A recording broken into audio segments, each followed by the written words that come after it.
वो इम्प्लीमेंट भी अच्छे ढंग से हो पाएगी। योजना हमने इतनी दे दी है वेलफेयर की, अब योजना देना एक बात है, बजट घोषणा एक बात है, पर इम्प्लीमेंट करना बड़ा काम है। मैं बार बार पब्लिक से भी आह्वान करता हूँ, आप लोग अंतिम व्यक्ति तक पहुँचें। जो गांव में ढाणी में रहता है उस तक लाभ पहुँचना चाहिए हमारी स्कीमों का। उसी कड़ी के अंदर ये जो फैसला किया है, 3 संभाग बनाए हैं हमने, एक आदिवासियों के इलाके में बांसवाड़ा, एक पाली और एक सीकर। मैं समझता हूँ इससे और जिले बनाने से ज़्यादा गुड गवर्नेंस हो सकेगी, मेरा मानना है। सर ये जो एक्सपो है पहली बार डॉक्टर को मैं आह्वान करना चाहूँगा, विनम्र निवेदन मेरा है कि डॉक्टर्स हो या कोई हो, मीडिया कर्मी हो या हम सब जितने जनप्रतिनिधि है, सबका ध्येय होना चाहिए पब्लिक की सेवा कैसे करें। हम आज मीडिया वाले जो वो क्या करते हैं, उनका भी ध्येय होता है कि हम पब्लिक इंटरेस्ट में अपनी बात रखें या लिखें या दिखाएं।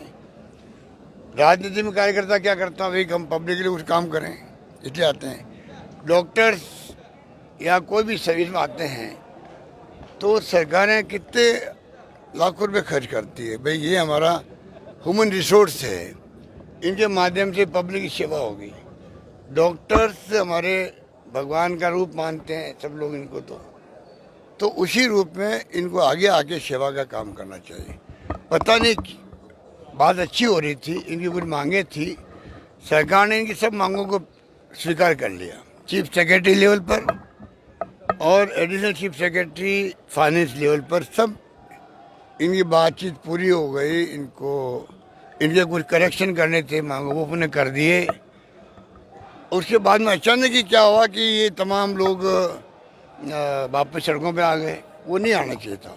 अभी मैं अपील करना चाहूँगा कि ये बिल जो है उनके भी हित में है, पब्लिक के हित में है, और सबको मिलके मैं समझता हूँ कि इसका वेलकम करना चाहिए।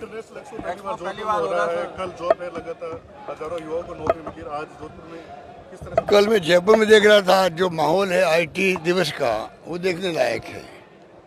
हजारों नौजवान सड़कों पे आए हुए हैं जॉब के लिए। मैं समझता हूँ, अभी मैं आया हूँ तो देख रहा था लाइन लगी हुई है, 3-4 हज़ार लोगों को नौकरी मिल चुकी है।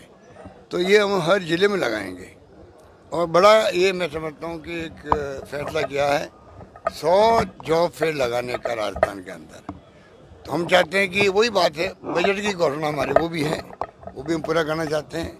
मैं आप तमाम मीडिया के साथ में कहना चाहूँगा कि योजना इतनी अच्छी आई है, किसानों के लिए, युवाओं के लिए, आम नागरिकों के लिए 100 यूनिट जो हमने फ्री किया है, उससे 1 करोड़ 4 लाख लोगों के बिल जो है जीरो आएंगे।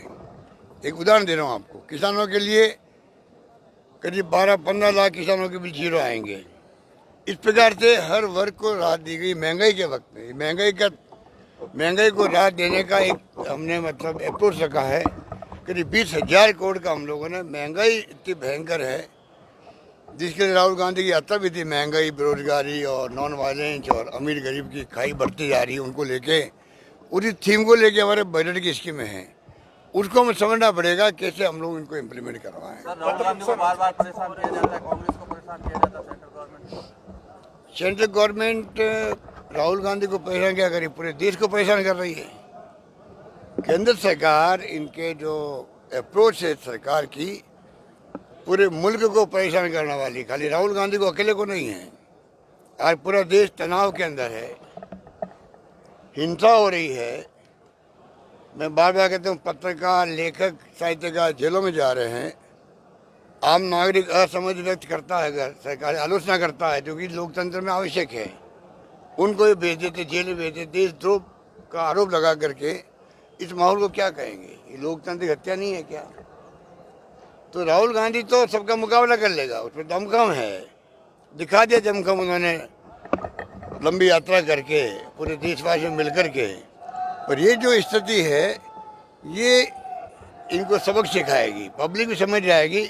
हिंदू मुस्लिम करते करते कब तक राज करेंगे ये लोग? अब तो मुसलमानों को ले कह रहे हम गले लगाएंगे इनको। आपने उनको एक कॉर्नर कर दिया, उनकी बेइज्जती कर दी, सब कुछ किया, अब गले लगाने के लिए प्रधानमंत्री खुद ही कह रहे हैं। आप समझ सकते हो कि अल्टीमेटली सभी धर्म, सभी जाति, सभी वर्ग, मैं तो राजस्थान की बात कर सकता हूँ, मेरा देह है, राजस्थान में तमाम जातियाँ, सभी वर्ग, सभी धर्म के लोग, हमारी जो परंपरा पुरानी राजस्थान की प्रेम की, भाईचारे की, मोहब्बत की, वो कायम रहे। हम लोग राजस्थान वासी जो है आगे बढ़े और राजस्थान देश का नंबर 1 राज्य बने। मॉडल राज्य बनाने के लिए हमने काम शुरू कर दिया है। हम अपील करना चाहेंगे और मुझे उम्मीद है कि इस बार सरकार वहाँ पर रिपीट करेगी सरकार। पत्रकार सुरक्षा मैं इस प्रयास में लगा हुआ हूँ कि किस ढंग से रिपीट सरकार हो, पब्लिक हमारा साथ दे।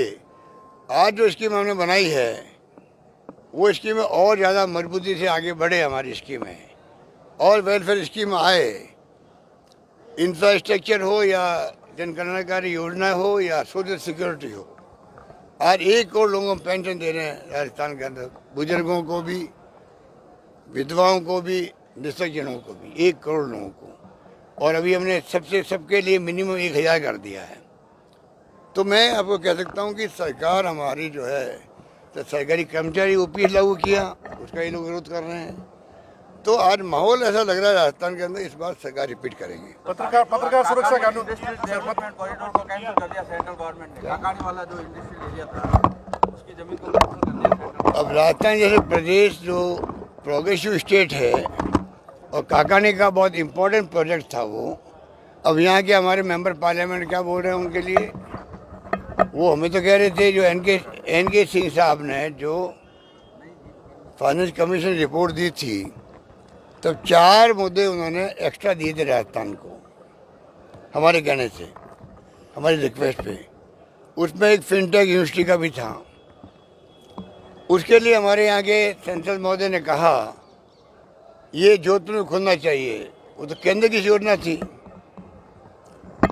जोधपुर में उन्होंने मांग करी, केंद्र ने मना कर दिया। तब भी मैं उनको 650 करोड़ रुपये लागत से मंडोर नागौर रोड पर बन रहा है, वो 650 करोड़ का फिनटेक यूनिवर्सिटी बन रही है, इंस्टीट्यूट बन रहा है IT बेस, जो बहुत बड़ा प्रोजेक्ट है वो।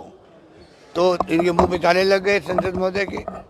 काकानी का ये प्रोजेक्ट बहुत शानदार प्रोजेक्ट था, ये टेक्सटाइल का आपका ये जो मेगा पार्क, बताइए वो चला गया। और राज्यों में ये काहे के फिर इनके आगे चलती नहीं है क्या? आप केंद्रीय मंत्री बने बैठे हो, आप ERCP को लागू नहीं करवा पा रहे हो, उसके लिए प्रधानमंत्री का वादा है तब भी नहीं कर पा रहे हो। जोधपुर का 3rd फेज चल रहा है, यहाँ पानी का हमारे रिसोर्सेज हम कर रहे हैं। क्या केंद्र सरकार के पास मंत्रालय हमारे राजस्थान जोधपुर के वालों के पास में है? उनका फर्ज नहीं है क्या वो आगे बढ़ करके इस योजना में कोई इमदाद करे? मैं तो ये सोचता हूँ, बाकी छोड़ दीजिए, आप उन गरीबों के पैसे दिलवा दीजिए जो लाखों लोग बैठे हुए हैं और इनको आरोप लगा रहे हैं कि आपने हमारा पैसा जो है, जो जिस पर इकट्ठा किया, इनको नाम से, इनके औरा से। भाई गजेंद्र सिंह शेखावत जी जो है, ये जो आपकी सोसाइटी है संजीवनी, इनमें सब कुछ है तो इनकी चलती है, यही सब कुछ है। पैसे के लेन देन संजीवनी के साथ इन लोगों के हुए हैं, इनके परिवार के हुए हैं, और मेरे खिलाफ उन्होंने केस कर दिया डिफेमेशन का। बताइए आप। तो मैं तो तैयार हूँ भुगतने के लिए, क्योंकि मुझे तो अगर लाखों लोगों को अगर उनका पैसा मिलता उन वापस, तो मुझे क्या फ़र्क पड़ेगा? मैं पैसे भी चला जाऊँगा, सजा भुगतेंगे भाई। लाखों लोगों को भला होता हो तो कोई फर्क नहीं पड़ने वाला। इसीलिए लोकेश शर्मा पर ये जो जिस प्रकार से इनके अप्रोच है ना, ये पूरी तरह एक्सपोज हो गए जोधपुर के अंदर भी, राजस्थान के अंदर भी। लोग समझ गए हैं कि जिस प्रकार इनकी अप्रोच है, इनको आगे आके उन गरीबों की मदद करने के लिए बात करनी चाहिए। इनको कोई मदद मुझसे चाहिए तो मैं देने के लिए तैयार हूँ। हमारी पूरी गवर्नमेंट इनको इमदाद करेगी, मैंने खुद मुलजिम है, इसलिए नहीं आ रहे ये। पत्रकार सुरक्षा कानून को तो मैं ये कहना चाहूँगा कि इनको आगे आना चाहिए, बात करनी चाहिए, सरकार को ऑफर करना चाहिए कि मैं पैसे वापस दिलवाऊंगा।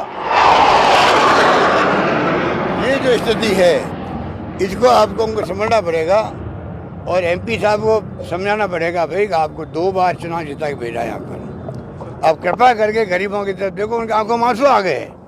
उनके आंसू नहीं आ गए, हम सबके आंसू आ गए जो बैठे हुए थे वहाँ। 25 लाख 50 लाख 1 करोड़ 1.5 करोड़ किसे कहते हैं। और एक बच्ची आई साहब, मेरे 3 बहनें हम लोग हैं, शादी हमारी नहीं हो रही, पैसा सब चला गया वहाँ पर। तो आप सोच सकते हो क्या क्या किस्से कहानी सुनाए हम लोगों को। 3 बातें सुना चुके हैं वो। तो आज इनको आगे नहीं आना चाहिए क्या? एक शब्द नहीं बोले उनके लिए तो। सर, इसमें पत्रकार सुरक्षा